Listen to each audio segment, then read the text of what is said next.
Thai Airways announces an expansion as part of its restructuring plans. Pattaya raking in less cash from tourists, and local police claim they had no idea a casino was operating just 600 meters from their station. All this is coming up in today's program.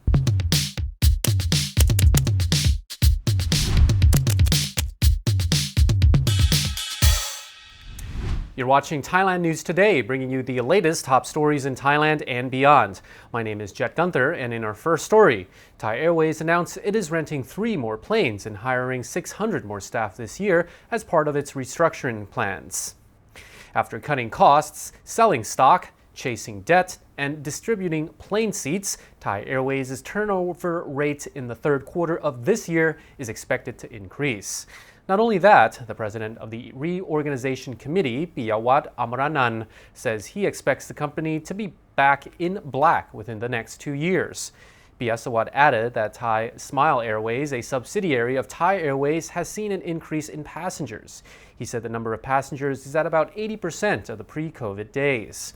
The president said Thai Airways needed more personnel, especially ground staff, in response to the increasing number of passengers. So he made known that they would outsource 600 staff to fill vacancies in the ground service area, cargo department, and kitchen.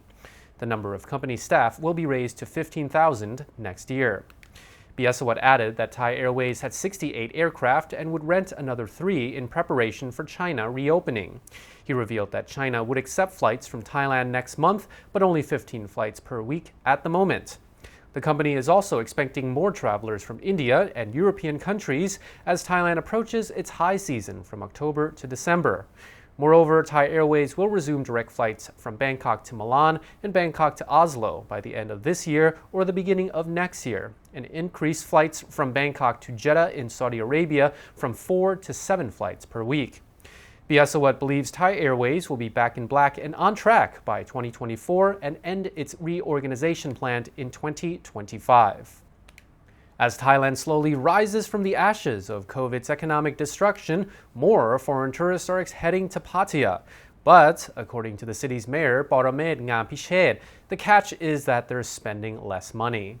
Pattaya's changing demographics in tourism may have something to do with the spending differences. The mayor said on Tuesday that this year, the million foreign tourists that have arrived in the city have been mostly Indian and Vietnamese, who spend less money than Europeans in Pattaya. Poromet said that 5 out of 6 tourists in Pattaya have been Thai this year. Pattaya has also missed its Chinese tourists, another group who have been known to spend more money than Indian and Vietnamese tourists do.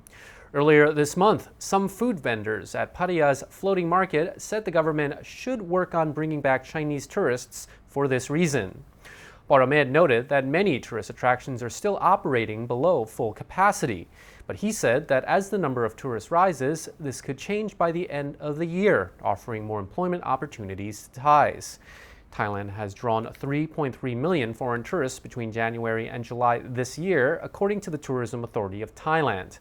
In June, Malaysia beat India as the tourist king of Thailand, while 420,000 tourists flocked to the land of smiles from Malaysia. 337,000 came from India. The next 3 countries to send the most visitors to Thailand were Singapore, the UK, and Laos.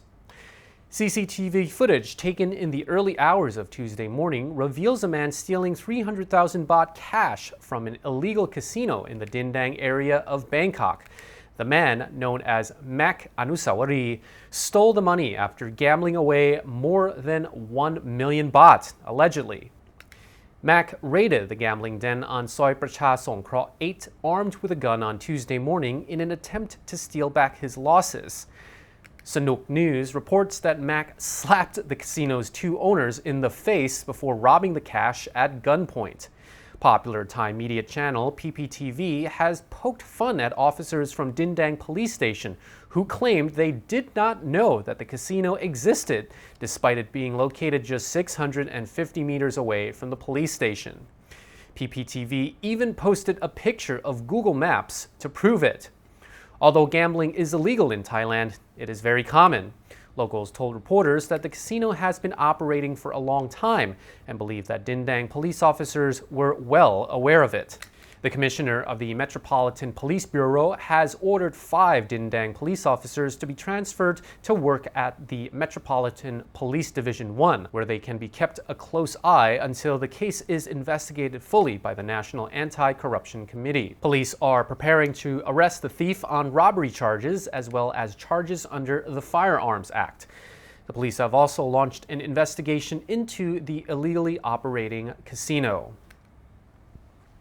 Thailand is a known beacon for fugitives attempting to slip under the radar.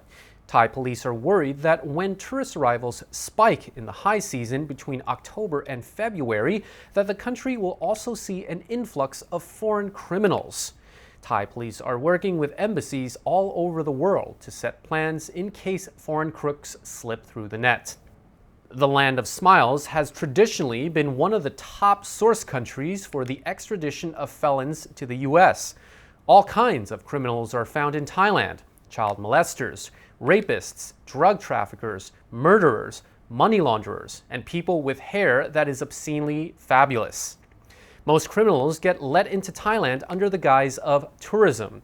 If criminals do get through border security, Thailand wants to swiftly deport them back to their home countries to face prosecution, said Tourism Police spokesperson Police Major General Apichat Suribuncha on Tuesday.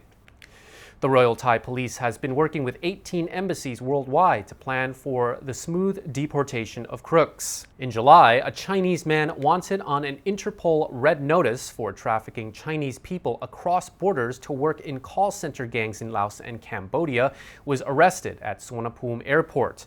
In May, Thai police arrested 46-year-old William Dempster, a convicted pedophile who fled Scotland before he was sentenced and fled to Thailand in 2014.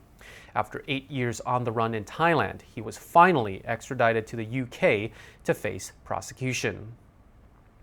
Highway officers revealed that plastic bags stuck in water pumps caused a flood inside the Bakret intersection tunnel in Nonthaburi province near Bangkok.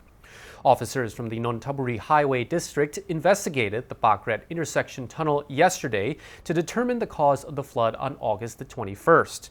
After 5 hours, officers reported that many plastic bags and garbage were stuck in the propellers of 3 water pumps, blocking the flow of the waterway.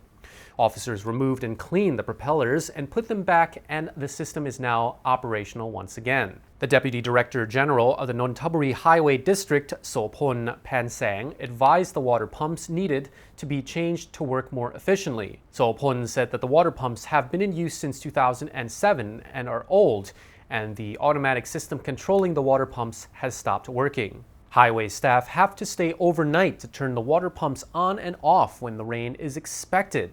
He expects all of the water pumps to be changed next year.